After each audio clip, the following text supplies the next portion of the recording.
I'm sure you're aware of what Robert Kraft told us yesterday. Did you have any discussions with him over the last couple of days about how he would handle that? And the other question the NFLPA has asked, that you recuse yourself from the Brady appeal. Will you do that? Two things. The decision that Robert made was his decision. I admire and respect Robert, as you all know. We've had plenty of discussions over the last couple of weeks. And this was his initiative and something he wanted to do.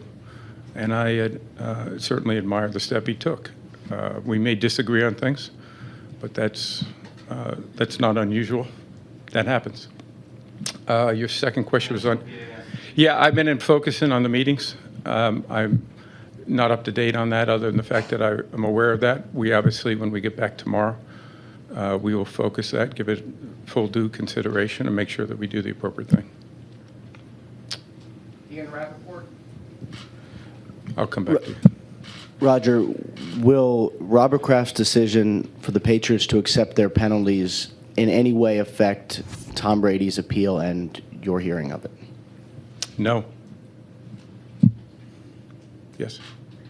That'd be part of it. But let me ask, can you address, would you allow Tom Brady a second chance to show cooperation by, say, turning over emails? And could that help an appeal to you? I'm not going to get into hypotheticals. We have a process here. It's long established. I look forward to hearing directly from Tom if there's new information or there's information that can be helpful to us in getting this right. I want to hear directly from Tom on that. How do you address the question of how can you be fair hearing the appeal after you've already meted out judgment? Well, two things. First off, it was an independent investigation. It was done by Ted Wells. He drew a conclusion about whether there was a violation or not. He drew the facts and drew the investigation. I got a chance to read the report just shortly before you did. And so we've been very transparent on that side of it. The second part is once we had the Wells report, our staff, led by Troy Vincent, who handles these matters on a regular basis and has all spring, immediately began meetings. I participated in some of those meetings, so I understood the discussion that they were having. Troy made a recommendation. I authorized him to go ahead and issue that, as I do in every other case. Did the league ask for the suspension of those Patriot staffers? Did what? Did the league ask the Patriots to suspend those staffers? That has No. been a report. No. We have Ben Boland. Commissioner, just curious, when Ted Wells comes back with his information and his report, the Patriots certainly scrutinized the report and had many issues with some of his conclusions. How much did you scrutinize the report, or did you accept his findings? Of course, you read the report, you scrutinize it, but that's also why we have a process. So if issues are raised either in the context of an appeal or outside of that, you look at that and what you're trying to do is get it right. And I thought his report was very clear, it was comprehensive, but we are always open if there's new information that can get us to a better place. Tom Kern. Roger, Ted Wells' report really didn't look, how you doing? Didn't look inward at the league very much in terms of how it conducted the investigation early on, and both with some of the media leaks and the demeanor of folks early on. Do you feel as if the league has an obligation to be a little bit more transparent in how it was conducted because the Patriots perceive a level of bias from the outset? Well, Tom, a couple things on that. I think Ted Wells did address that in his report. I think he addressed it. I asked him specifically when I engaged him to evaluate the league's conduct to determine what we could have done differently. And I think he made his views very clear in the report. So I would disagree on that point.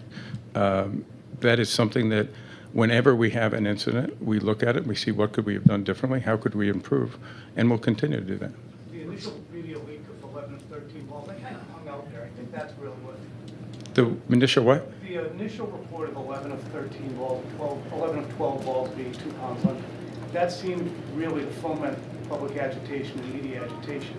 And that kind of stuck out there, and it could have only come from the league. That's what I guess I'm driving at. I should have been more specific. Well, as I say, we've given all that to Ted. Ted's had the opportunity to evaluate that. So. Dan Boston. Roger, How does it impact you personally and professionally to have Tom Brady, one of the, faces of the NFL, suspended for 4 games? Listen, anytime anyone's suspended from a game that they love, it's difficult. So any player, coach that we're involved with suspending, that decision comes after a great deal of thought, consideration, and recognizing that's a difficult decision. And we're very careful with it, and we're very thoughtful with it. And I have great admiration and respect for Tom Brady, but the rules have to be enforced on a uniform basis, and they apply to everybody in the league. They apply to every club, every individual coach, every individual player, and that is something that we put the game ahead of everything. Was there any discussion with respect to the pregame handling of footballs and the chain of command, and perhaps any changes to the rules? You mean on our protocol? Yes. Yes. There wasn't at the meetings in the last few days, only because I think our office first has to establish what changes we want to make. Getting the Wells report, now we want to look at that. We want to evaluate that. What are the appropriate changes to make to our protocol? I do anticipate changes will take place before the 2015 season, but we did not discuss that. Gary Myers. Roger, right here. Headgear. Hi. After over 100 days of Wells's investigation and 243 pages of his report, assuming you remain as the appeals officer, what would you have to hear from Tom Brady in order to either reduce or vacate his suspension? Gary, this process has been established. It's been long in place. It goes back to Commissioner Roselle and several labor agreements, and it's fundamental to what we do. So there's a process in place that we want to follow. The key for us is to be able to allow any information that Tom Brady and his representatives have. I look forward to hearing directly from Tom on that. And is there any new information or information that he can bring more clarity to, or something that wasn't considered in the Wells report? I'm not going to get into hypotheticals, but that's the reason for the process. It's why we continue to have an open mind and make sure that we're going to do everything possible to understand all the facts. Peter Schrager, Fox. Roger, right here. Having gone through the Mueller report and having the league have the microscope on them with an investigation, giving up the emails, giving up the texts, being open and transparent in that way, did that have any impact on the Patriots and their penalties and how they handled some of their emails and their text messages and private communications? I'm not sure I'm understanding your question. When there was an investigation on the league, there was an open book. Hey, here's our stuff. You can look Sure. at it. Now, when Brady was asked to provide his stuff, maybe he resisted in giving some of his private communications. Did that have anything to do with the penalties that were imposed and maybe the sanctions that were done? Well, I think we're very clear in the letter, in Troy's letter, that the non-cooperation was a factor in the discipline.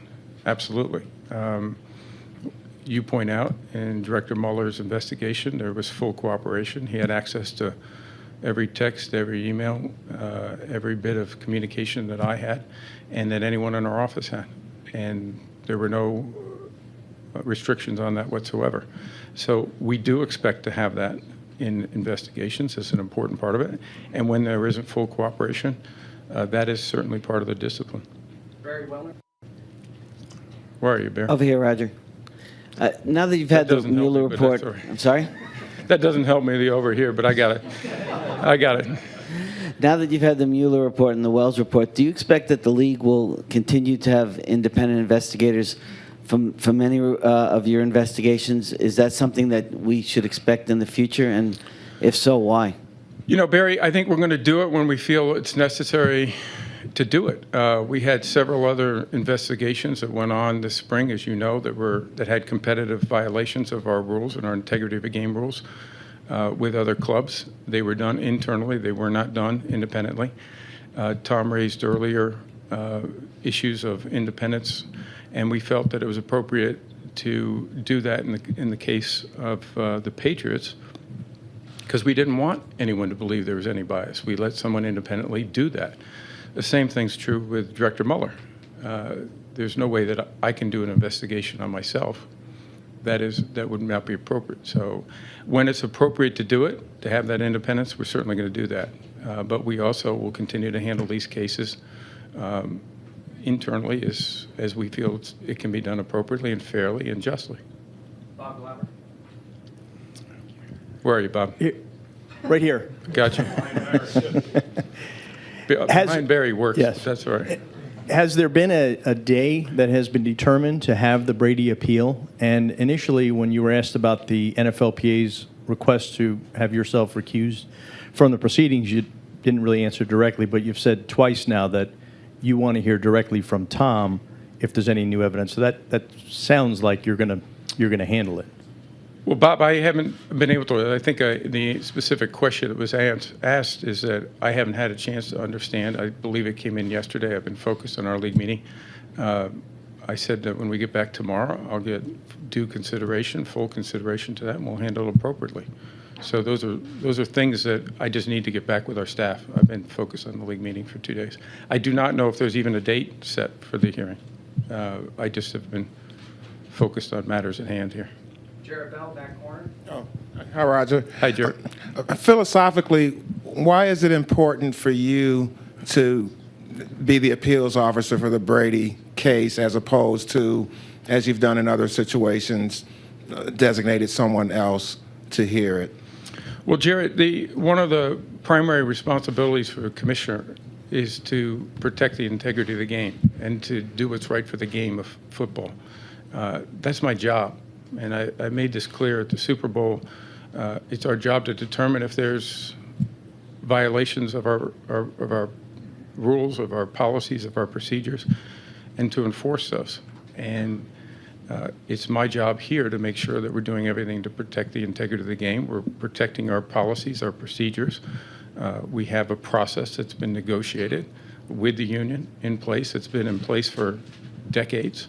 And so it's my responsibility, and it's something that we have in place for a long time, and we're going to do it that way.